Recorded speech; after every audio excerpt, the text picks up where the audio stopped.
دلوقتي ده مدخل الفيلا.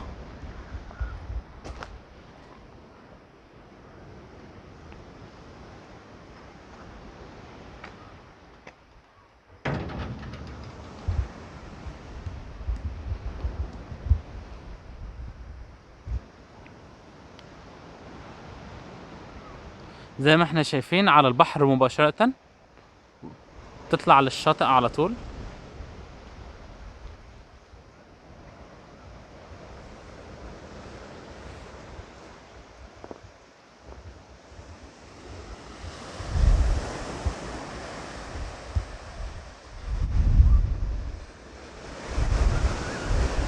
النهارده علشان في مطره وكده، زي ما احنا شايفين المالك قال عشان في مطره، الموج بسبب المطره.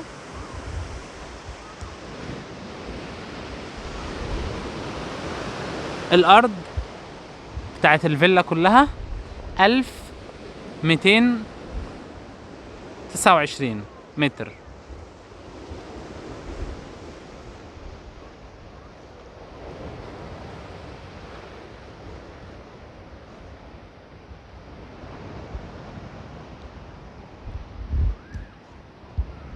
ديت لو انت عندك كلب حراسة بتخليه هنا. بعد ما اصور الفيلا ديت هعمل مقابلة مع المالك واسأله كل الاسئلة وهترجم لكم كل حاجة، يعني خليكم معايا.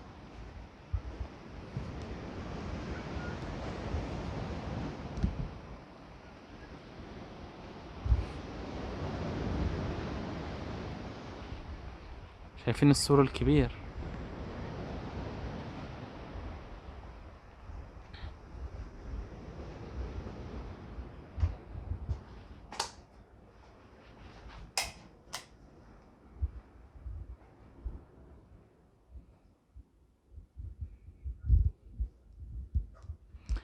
الفيلا هتتباع بالعفش اللي فيها.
شايفين المنظر الجميل ما شاء الله؟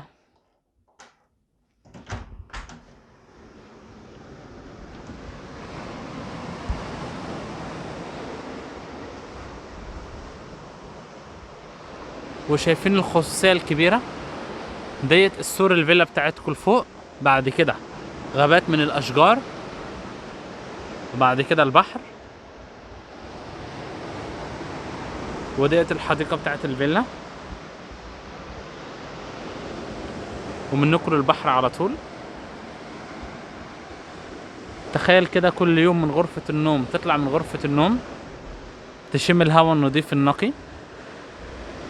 المنطقة ديت كانت من أجمل، يعني قبل أنطاليا قبل ما انطاليا تطلع، وشهرة انطاليا ديت كانت من اجمل المدن الساحلية هنا في تركيا، السياحية، اقصد السياحية. على العموم انا اتكلم مع الملك ويشرح لنا كل حاجة دلوقتي بعد ما اخلص التصوير.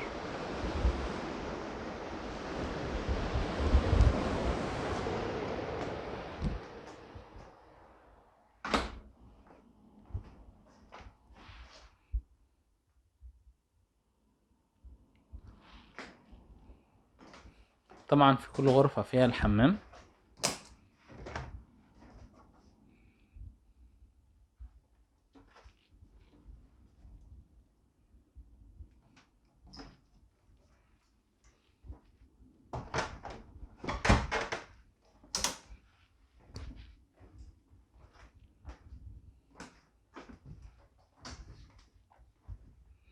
دي الغرفة التانية، برضو بتطلع على التراس الكبير ده.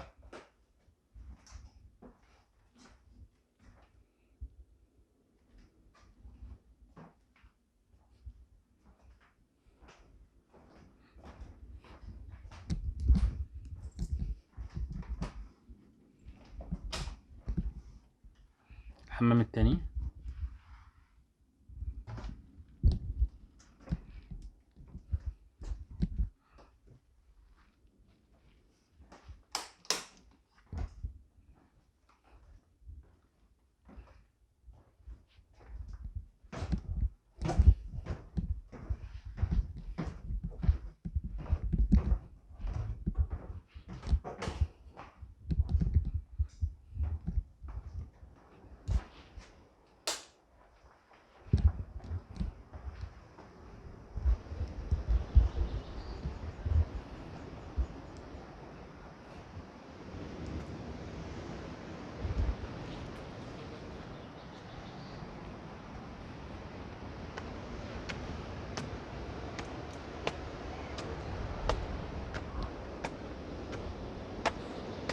هنا ديت الملك قال لي ممكن تزرعوا هنا فلفل وطماطم، يعني تزرعوا اللي انتوا عايزينه. وكمان الملك قال لي الجزء الكبير اللي انتوا شايفينه ده ممكن تعملوا بيت زي كده، لكن من الاخشاب. ده مبني من الطوب والاسمنت وكل حاجة، ومع الرخصة بتاعته، رخصة البناء. لكن ده بقى هتعملوه، الملك هو اللي قال لي كده، قال لي ممكن تعملوه اخشاب، والبلكونات وكده من الزجاج العادي، زجاج وكده. هو طبعا في الحمام السباحة،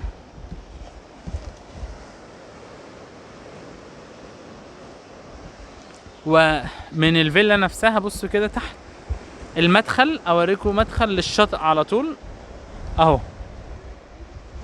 بتفتحوا الباب ده وبتنزلوا للشاطئ على طول.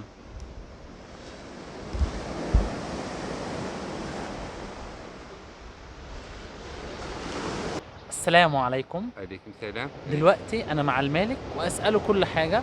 nasılsınız? Teşekkür ederim, siz iyisiniz. İyiyim, teşekkür ederim. Lütfen biz neredeyiz? بقول له احنا فين دلوقتي؟ biz neredeyiz؟ Düzce'nin Akçakoca ilçesindeyiz. تمام. احنا في دزجة، Akşakhoca، المنطقة اسمها Akşakhoca. Batı Karadeniz'in incisi diye geçer burası. tamam. bu arada şimdi bu deniz hangi deniz؟ Karadeniz. Karadeniz. Karadeniz. البحر ده هو ايه؟ البحر الاسود.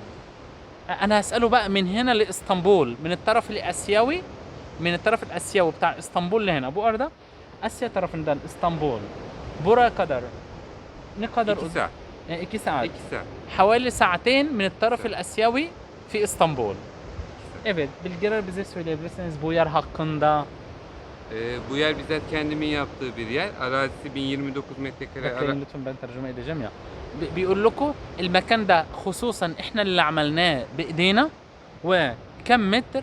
1000 متر 229 1200 1029.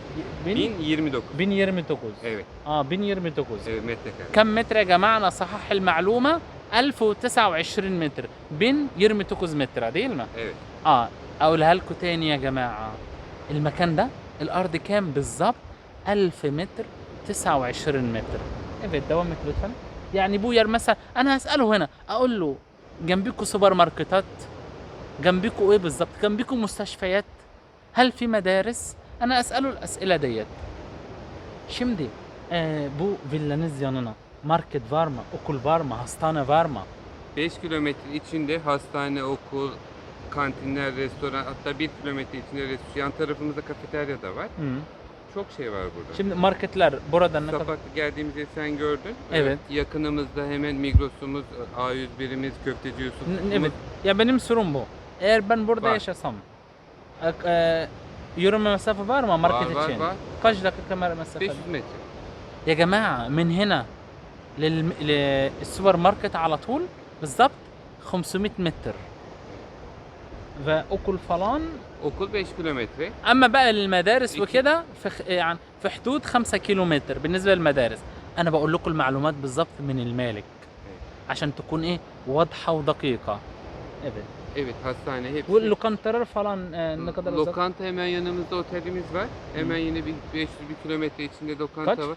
500 bir kilometre. ده قلت له يا جماعة المطاعم حوالي من 500 متر لكيلو متر بعد عن الفيلا. Bitişiğimizde hemen restoran var ama zaten burada da var. بيقول لك هنا هنا bitişiğimiz. بيقول لك هنا لازق في الفيلا على طول هنا في Hemen yanımızda. جنبنا هنا على طول في مطعم كمان. Evet, yanımızda خليني restoran var. خليني اساله لكم بقى ايه المطعم بيعمل اكل ايه. Bu arada bu lokanta hangi yemek yapıyor?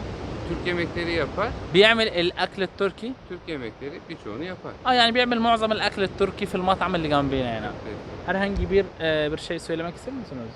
Yani bu yer daha önce Antalya'dan daha önce iyiydi. Yani bunu bana anlattınız ya. Akçakoca turizmde Türkiye'de ilk turizme açılan يا جماعة yerler biri. أكتشهوجة ديت أكتشكهوجة أكتشكهوجة. أكتشكهوجة ديت أول مدينة سياحية اتعملت هنا في تركيا. Tabii ilk olan turizm açılan yerlerden يعني biri burası. اتعملت كغرض مدينة سياحية أو في تركيا هي المدينة ديت. Evet, ve bulunduğumuz mekanda bölgemizde pek bulunamayacak nadir bir yerlerden biri. والمكان اللي احنا فيه دلوقتي Evet. صعب أو نادر نلاقي مكان زيه. Evet, nadir bir yerlerden biri. تمام. başka bir şey var mı؟ Herkes ister. أو قلت له أي معلومات تانية قال إيه سلام عليكم السلام عليكم لكل إنسان وعليكم السلام شكرا جزيلا ونشوفكم قريبا. علي جمال اسطنبول. لا أنا في دزة مش اسطنبول يا جماعة. علي جمال دزة تركيا. مع السلامة. بسم الله الرحمن الرحيم. أحب أقدم شكر الجزيل للأستاذ علي، وأحب أشوفكم هذا الطابو اللي حصلت عليه خلال يومين. نتمنى لهم التوفيق في عملهم. ألف شكر. مع خالد الصاعبي من المدينة المنورة. علي جمال حقيقة يعني جميل جدا، وجدت من الثقة، لا يبحث عن المادة، يبحث عن أهم شيء يعني يوصل للناس، يعني رجل يعني مهما تكلمنا فيه رجل جميل، رجل يعني تهمه مصلحة الشخص اللي يجي قبل لا تهمه مصلحته هو في ما يبحث عنه. والله يوفقه الحقيقة، وأنا أنصح التعامل معه جدا. علي راقي وإنسان يخاف الله ويبحث عن الأجود. يعني الحقيقة رحنا معاه لزراعة الشعر كمان. الحقيقة يعني أنا أنصح بالتعامل معه لأنه يبحث عن الجودة، والدرجة الثانية يبحث عن السعر، وهو له وضع يعني خاص هنا، وأسأل الله أن يبارك فيه، وأنصح بالتعامل معه جدا يعني الحقيقة، يعني حتى لو بالفعل برضه أسعاره جيدة. والله يوفقك. بسم الله الرحمن الرحيم. كنا مقررين أنا وزوجتي نشتري شقة في اسطنبول. بعد البحث حصلنا على شقة في اسطنبول، والحمد لله والشكر بجهود أستاذ علي وشريكه المحترم. وطلعنا البارحة على الطابو، خلال 3 ساعات صار الطابو باسم زوجتي أو باسم العائلة الكريمة، والحمد لله والشكر مع متابعة أستاذ علي ما قصر ويانا، وجهوده كلش طيبة وحلوة وشريك المحترم. وأنصح أي شخص يريد يشتري شقة في اسطنبول يتعامل مع أستاذ علي وشريك المحترم، يعني يشتغلون بجهود وطيبين وبنية صافية ومحترمين، والحمد لله والشكر، وأشكرهم جزيلا. ألف مبروك، ألف مبروك على الطابة. الله يبارك فيك أخوي علي، أنا شاكر ومقدم لك. والله أنا مبسوط إني شفت الطابو باسمي. يعني كلمة شكرا لا تفي حقك يا أخوي علي. أعطيتك وكالة وحطيتوا الطابو باسمي وأنا مش موجود عندكم. والله ما شفت يا أخ علي إلا الصدق والأمانة، يعلم الله. ولن يعني يقف الموضوع عند هذا الحد. يعني أنا ضروري جميع أقاربي وأصحابي أعطيهم خبر عنك، يعني يشتروا وهم مرتاحين. صدق وأمانة وإخلاص ما شفتها بأي شخص ثاني. ألف شكر يا أخوي علي، شكرا شكرا جزيلا. احنا نشكرهم كثير، وقدرنا أن نطوب البيت بنفس اليوم، يعني شيء جميل جدا الحقيقة. ومثل ما تعرفون انتم يعني نحن غرباء في هذا البلد، والجماعة وقفونا نصيحة، ما حسينا بغربة، ما حسينا بشيء، حسينا انه اولادنا معنا في الشراء من البداية الى النهاية.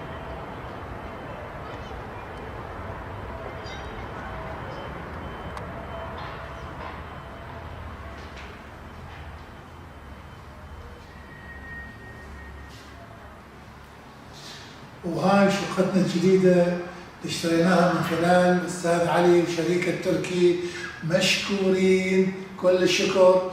والمنظر العام يكشف كل اسطنبول، كل اسطنبول من كل جهاتها. ألف شكر لك أستاذ علي، وألف شكر لشركة التركي ولمساعدتكم لنا. تحياتنا لكم. السلام عليكم ورحمة الله وبركاته. معكم أخوكم أبو فهد. الحمد لله بفضل الله سبحانه وتعالى وتعاون أخ علي جمال اشترينا شقة في سلطان أيوب، والحمد لله كان سعر مناسب من أفضل الأسعار. والأخ علي ما شاء الله عليه يعني بأمانته وصدقه في الأمانة صراحة. الحمد لله اللي شفناه اللي لمسناه منه كل خير صراحة. أفضل من الناس. أنا أنصحكم صراحة بالتعامل معه وعلى مسؤوليتي أنا إن شاء الله. بالتوفيق إن شاء الله لكل المتابعين، وأتمنى لكم كل الخير. وألف شكر للأخ علي صراحة وشريكه اللي تعاونوا معنا صراحة، وكانوا قمة التعاون وقمة الأمانة والصدق في التعاون. يعطيكم الف عافيه ان شاء الله. شكرا. بسم الله الرحمن الرحيم. انا اخوكم العربي من العراق الشقيق.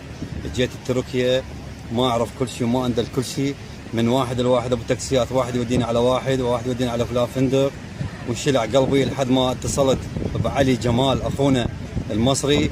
اجانا قبل الطيران من الصبح وجاب لنا فندق بسعر كويس مناسب، وخلف الله عليه وما قصر ويانا، وشال وياي الجناطاني وعائلتي 4 نفرات. زين لما علي جمال انا كان تهت بتركيا، المنقذ الوحيد لاخواننا العرب في تركيا علي جمال، واللي ما لديتوه اتصاله موجود وفيسه موجود وانترنته موجود. اخونا العزيز علي جمال الله يحفظه ويخليه لكل عربي يجي تركيا.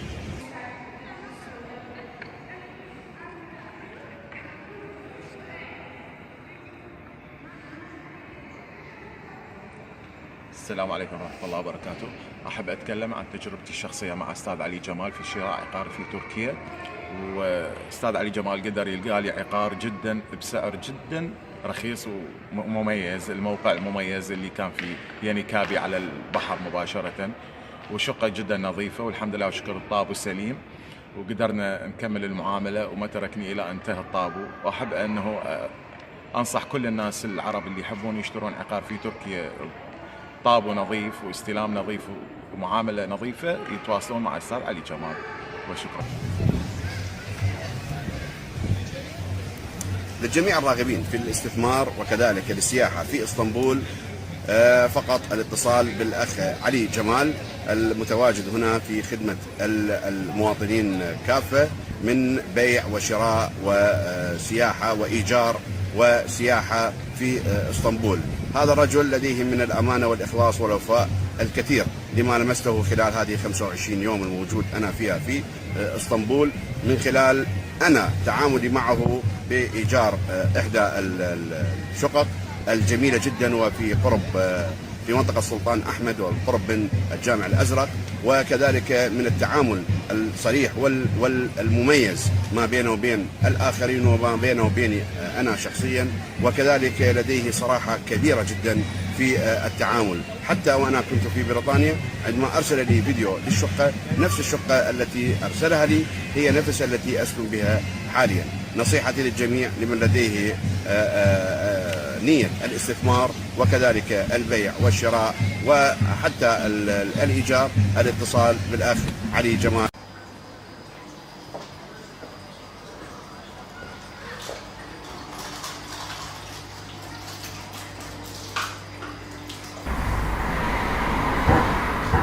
Selamün aleyküm. Selam. Hoş geldin. Hoş bulduk. Sen nasılsın? İyiyim, teşekkür ederim. Hoş geldin. Buyur. Kapıyı kapatıyorum. Evet, lütfen. السلام عليكم. أولا أقول الحمد لله رب العالمين. ربنا وفقني دلوقتي وفتحنا شركة كويسة جدا ومع الشريك التركي اللي هو نفس تفكيري نفس دماغي بالظبط. شوفوا يا جماعة دلوقتي احنا بنشتغل ازاي في العقارات.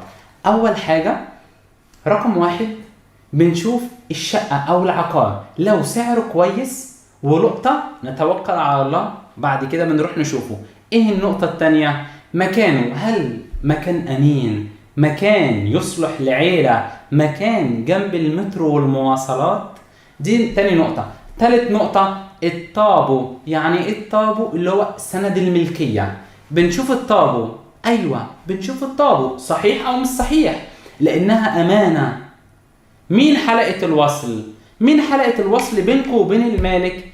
احنا. فدي امانه كبيره جدا. احنا بنشوف الطابو سليم وكل حاجه جميل جدا والمالك سليم وكل حاجه كويس جدا. فبعد كده بنقول للمالك شوف عايزين نوصل لك حاجه واحده مهمه جدا. بما اننا الحمد لله احنا خبره في العقارات، المشتريين الوقت بيعملوا ايه؟ بيشوفوا الاسعار. فانت لو جبت لنا السعر النهائي وسعرك يكون احسن من الشقق اللي حواليك شقتك هتتباع بسرعه. فبناء عليه بيدينا سعر نهائي وبعد كده السعر بنحطه على الفيديو. ده اللي انا بصمم فيها. اي فيديو بعمله بحطه على الفيديو عشان تشوفوه مباشره وبعد ما تيجوا ان شاء الله بتقعدوا مع الملك مباشره منكم ليه. كويس؟ بناخد النسبه المعروف عليها هنا في تركيا العادلة. كويس؟ دي حاجة. تاني حاجة عايز اقول لكم على حاجة مهمة جدا، انكم ما تقلقوش علشان ان شاء الله هنكون معاكم لغاية ما تستلموا طابو الشقة باسمكم، لغاية ما تستلموا سند الملكية يعني طابو الشقة باسمكم ان شاء الله. واحنا هنكون في ظهركم وهنكون في كتفكم ان شاء الله واطمنوا. اتمنى ان شاء الله اشوفكم قريب في تركيا. شكرا وبحبكم جدا. علي جمال، اسطنبول، تركيا. مع السلامة.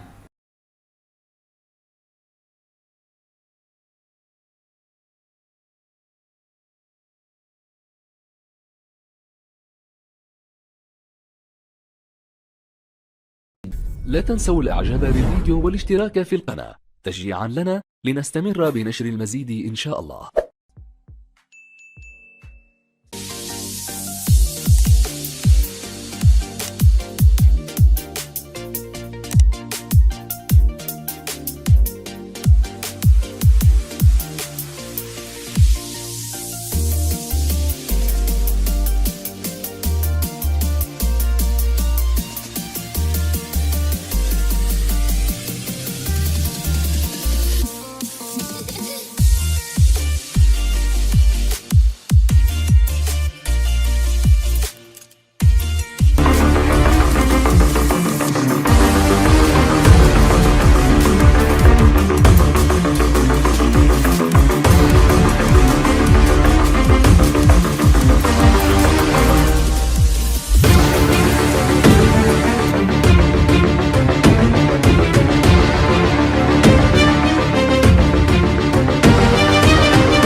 علي جمال، اسطنبول، تركيا.